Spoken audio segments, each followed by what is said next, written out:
कल बाजार में इंसानियत खामोश थी, आज कब्र में मासूमियत चीख रही।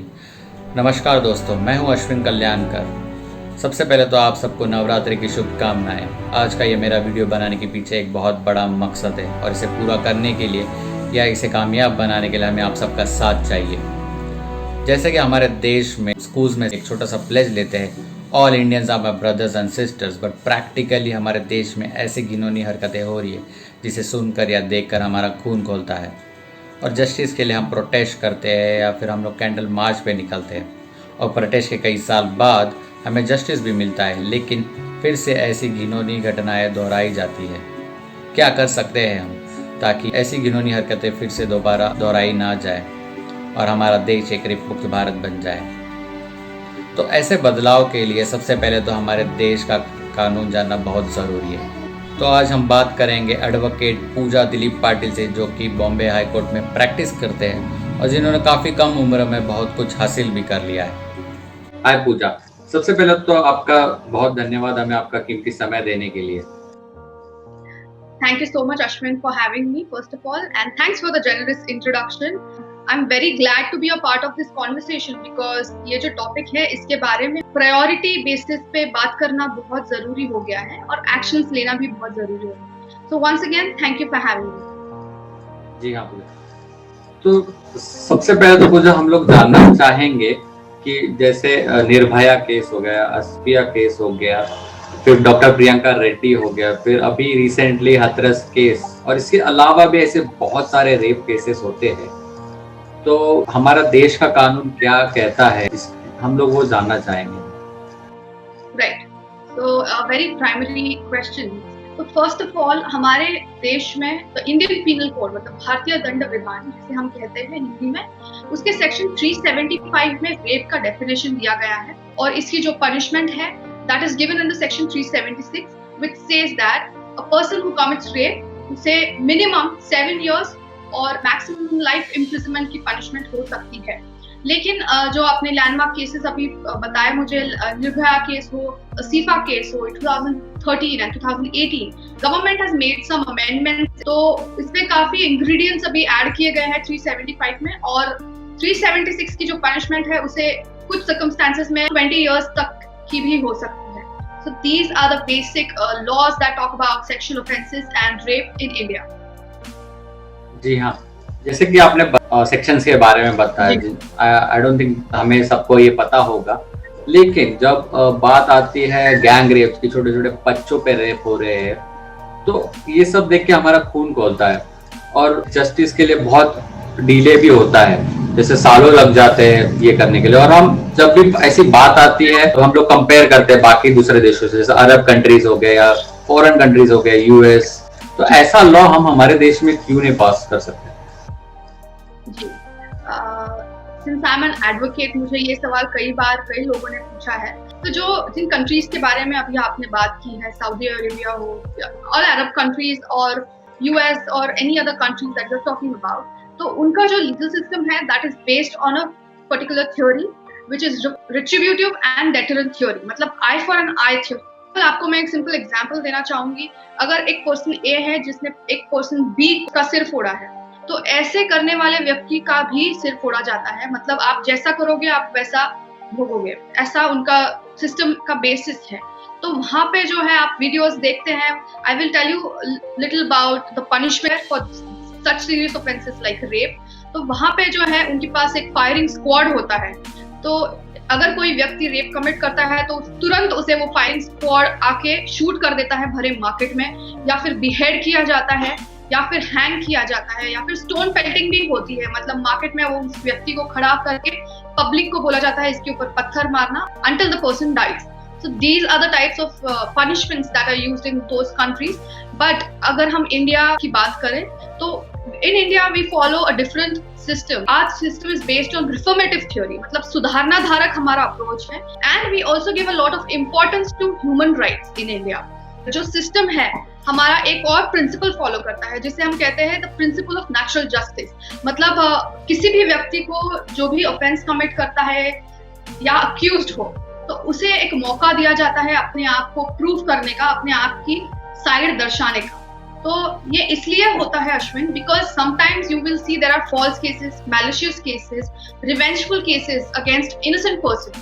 तो अगर हमें पता ना हो कि कोई इनोसेंट पर्सन को अगर हम पनिशमेंट की जाए जैसे, तो that will be very bad, because we believe that 100 गुनहगार भी अगर छूट गए तो चलेगा, लेकिन एक इनोसेंट व्यक्ति को पनिशमेंट नहीं मिलनी चाहिए।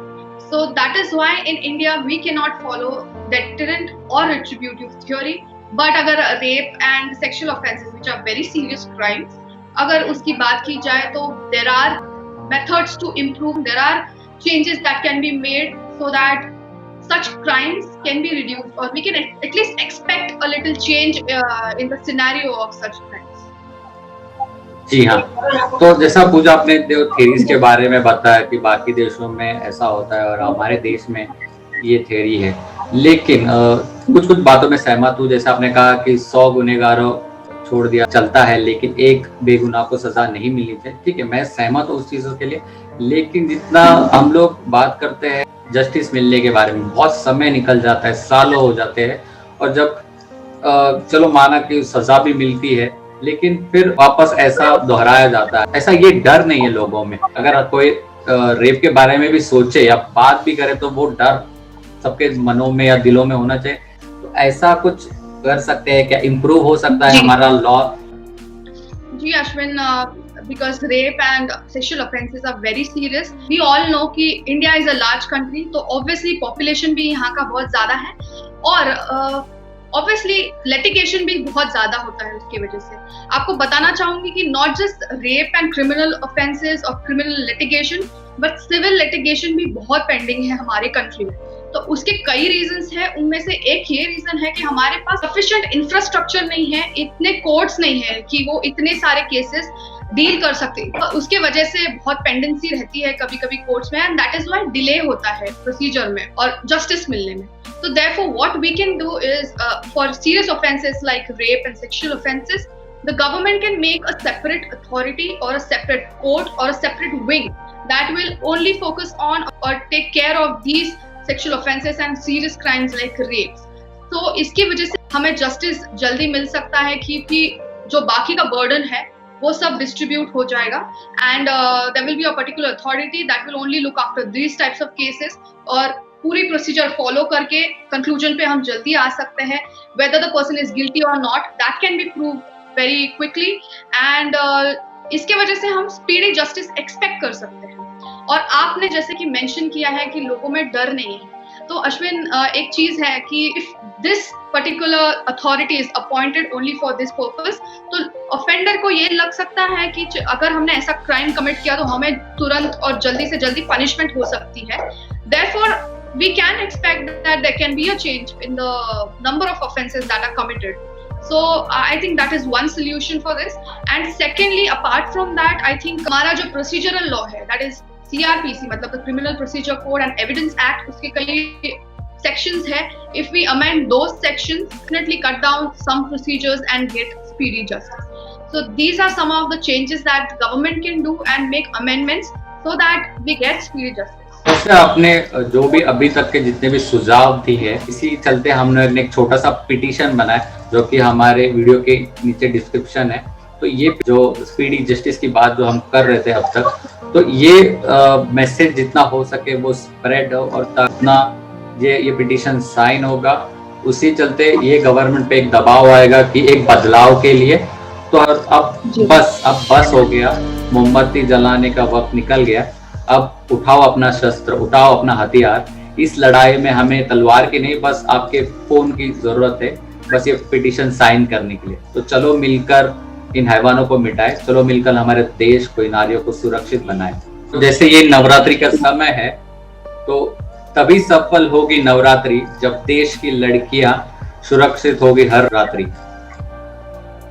तो बस यही बदलाव के लिए हम लोग एक छोटा सा स्टेप लिया है। तो पूजा, जैसे हम लोग ने डिस्कस किया, आपके कुछ सुझाव और कुछ आपके तरफ से कुछ सजेशन हमारी जनता के लिए? जी बिल्कुल, जो अभी मैंने आपको सुझाव दिए जो हमारे सिस्टम में चेंजेस लाने चाहिए, I completely agree with that, वो उससे तो मैं बिल्कुल ही सहमत हूँ। बट अपार्ट फ्रॉम दैट मुझे ऐसा लगता है कि हमारे जो स्कूल्स है, हमें वहाँ पे एक self defence should be a compulsory subject, that is also one more advice I would like to give to government, that make self defense as a compulsory subject in schools, at least since primary age, because mentality change hone mein, Ashwin, it will take time. Like, it is not impossible, but being practical and realistic, mentality लोगों की change होने में time लगेगा, लेकिन हम अपनी जो लड़कियां हैं सेल्फ डिफेंस सिखाकर वो एटलीस्ट खुद को प्रिवेंट कर सके, उतना केपेबल बना सकते हैं. And secondly, I think every house and every child should be taught how to respect women, how to protect them, because आपने जैसे शुरुआत में कहा, हम स्कूल्स में pledges लेते हैं कि all Indians are my brothers and sisters. We are theoretically feeding them, but we are not taking practical actions for it. तो हमें सिर्फ स्कूल्स और कॉलेजेस में नहीं, लेकिन घर पे हमारे लड़कों को, यंग जनरेशन को ये सिखाना चाहिए कि लड़कियों को रिस्पेक्ट करे, उन्हें प्रोटेक्ट करे. सो that is what I feel all Indians should do, so that our future is very safe and bright for the young girls that we have. And if the government is taking these steps and actions now, because हम justice के लिए बहुत मांग करते हैं, लेकिन actions नहीं ले पाते हैं कई बार. लेकिन ये सुझाव अगर गवर्नमेंट ने इम्प्लीमेंट किए तो we will definitely and surely see a change in our country. जी हाँ, सबसे पहले तो मैं आपका बहुत धन्यवाद करूंगा आपका समय देने के लिए. आपने बताया, आपके जो सुझाव रखे, मैं उनसे बहुत बिल्कुल सहमत हूँ. और हम सब चाहते हैं कि ये पिटीशन जितना हो सके साइन हो और ये गवर्नमेंट तक पहुंचे, ताकि हमारा देश एक रेप मुक्त भारत बन जाए और ऐसा कभी ना हो इस देश में. तो जाते जाते बस इतना कहना चाहूंगा. जय हिंद, जय भारत.